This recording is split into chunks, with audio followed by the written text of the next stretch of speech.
Hi guys. Before we start, please do not forget to like, subscribe, and comment. And also, please tell me how I'm doing. If you love how I'm doing, if there's any things to improve on, please let me know.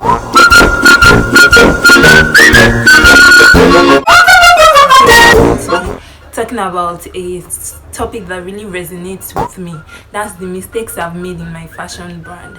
I feel like a lot of designers do not actually talk about this enough, and because of that, like, a lot of people are actually like kind of set back because everybody now keeps repeating the same mistakes. But if we talk about it more often, maybe younger people coming after us or people just starting up can actually learn. So yes, I'm going to be talking about 5 mistakes as well as 5 things on my fashion business bucket list. So let's start now.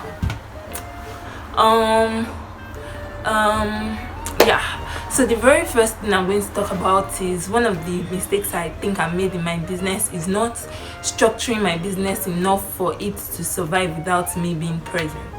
So I think it's actually a mistake a lot of us fashion designers, especially in Nigeria, actually make. And I can't say it's a lot of our fault because there's really no business manual to follow. Like, if you are in the medical industry or you're in the economics industry, I'm using industry in quotes because the big umbrella, there's already a structure to follow. You already know what is being done in what is accepted in one place and what is not being accepted and the like. So you already know. In fact, the structure is basically like there's a manual for that. So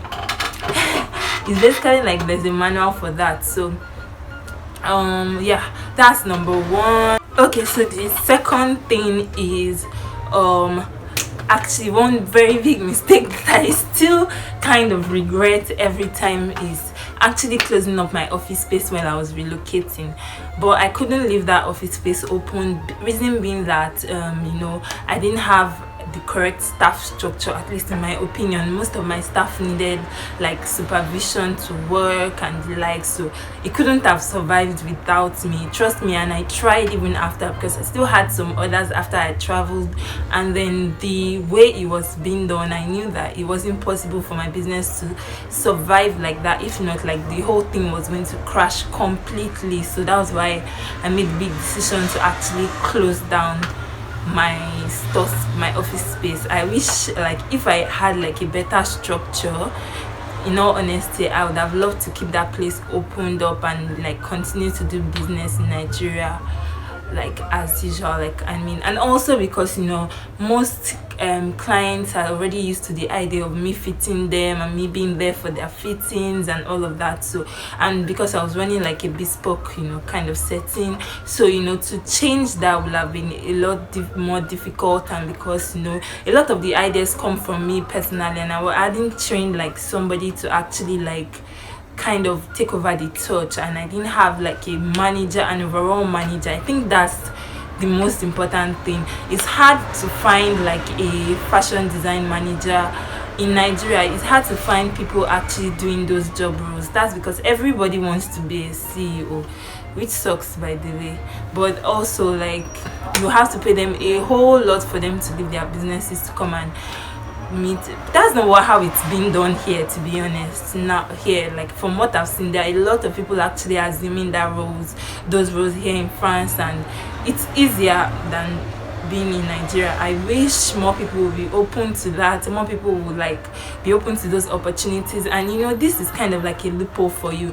It's something you can actually write to different like companies, fashion design companies, and offer them your services. It might be something that you are interested in doing. Offer them your services as being the like head manager or something.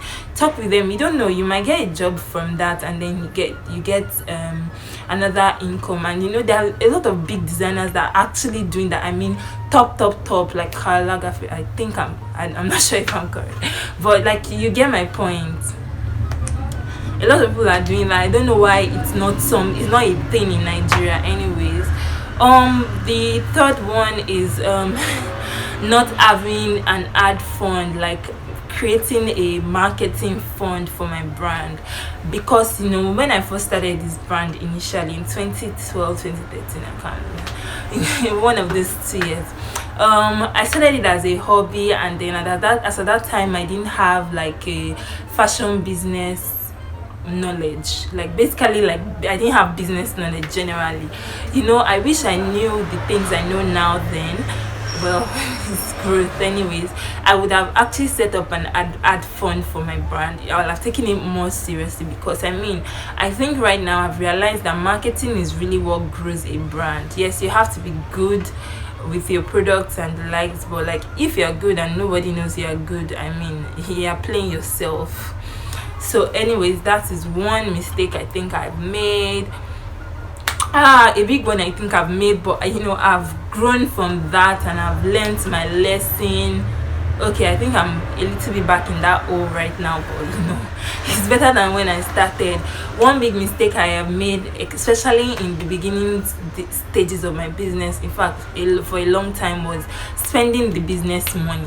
Very, very horrible. I'm so guilty of it. I was spending all the money the business was making.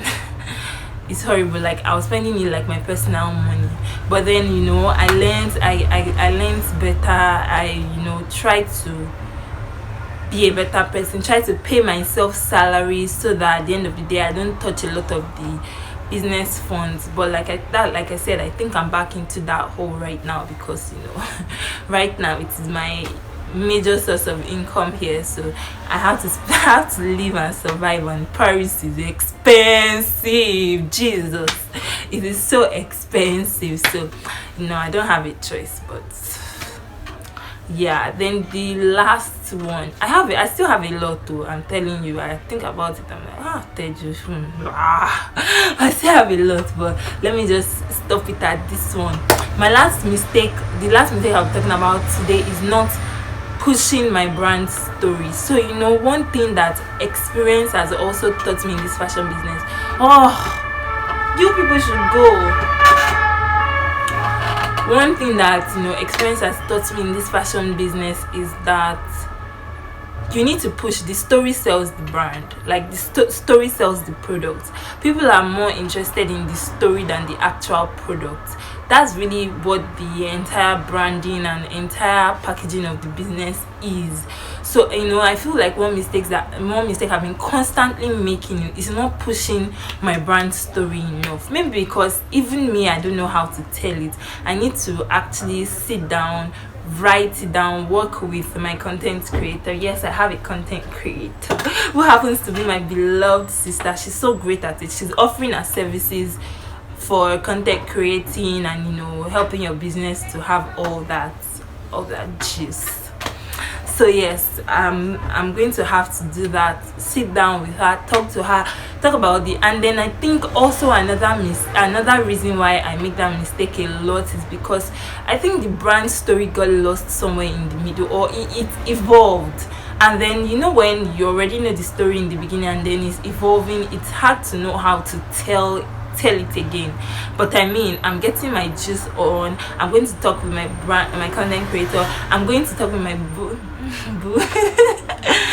who happens to write a lot, talk about it, regenerate that story again, and try to push it a lot with the brand. I have a lot of brands actually. Right now I'm just streamlining it more into my ready-to-wear brand, Karina _ 7th Avenue, the bespoke brand official 7th Avenue. I've not been actually pushing out content for my bespoke brand. Wow. And then my production brand. For now, I'm kind of taking a pause on the footwear brand because I'm wanting to, reinvent it, and logistics of productions and all that is giving me plenty of headaches. So I'm pausing on that for now. What else? Yeah, so I think I've kind of like streamlined. And then I need to work on my personal branding as well, because I want my personal branding to be slick, so I can easily just move to something else if I want to, while still keeping the brand. I'm too happy today, maybe because of what I'm wearing. I hope you guys can see it. Okay, so now let me move to my bucket list. The very first most important thing on my fashion business bucket list is to actually create a brand that can survive without me. Like, I've lived that life of having a business that sucks you up, that soaks up everything that you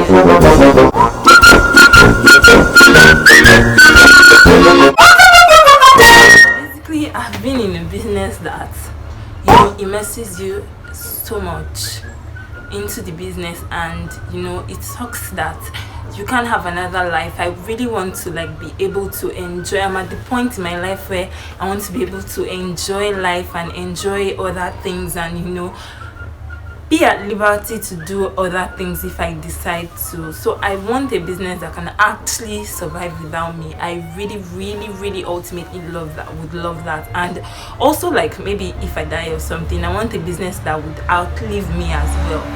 The next thing is, I would really love to automate my business a whole lot, like almost 100%. I would love that.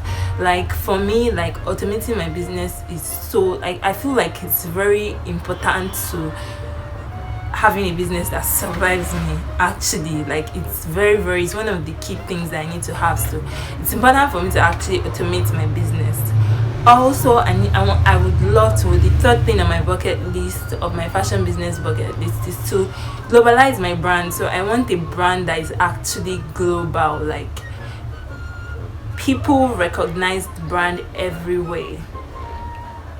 I want a brand that, you know, and not just like recognize for trivial, like I really want it to, it's takes me to the next step, to the next thing on the list. I really want a brand that would actually make impact, like not just something, you know. One thing that, you know, this whole event this year has taught me is that, you know, like there's more to life than just, you know, making money. And I feel like there's so much more potential for us to actually touch lives, impact people. And I believe that whatever business it is that you're doing, you can actually impact, and you can actually impact people. And then the last thing is, I want to make a lot of money. I mean, because I like money. Who does not like money? Yeah, so I have to go now. My time is off. Please do not forget to subscribe, comment. Can you hear my friend in the background? Yeah. Anyways, don't forget to comment, subscribe, and send this to other people to watch. Okay, bye. See you guys next week. So I'm going to be putting up videos now every week, as opposed to twice a week that I was doing during the lockdown, because work has started right now, and I think I really need to go right now. I'm disturbing my phone.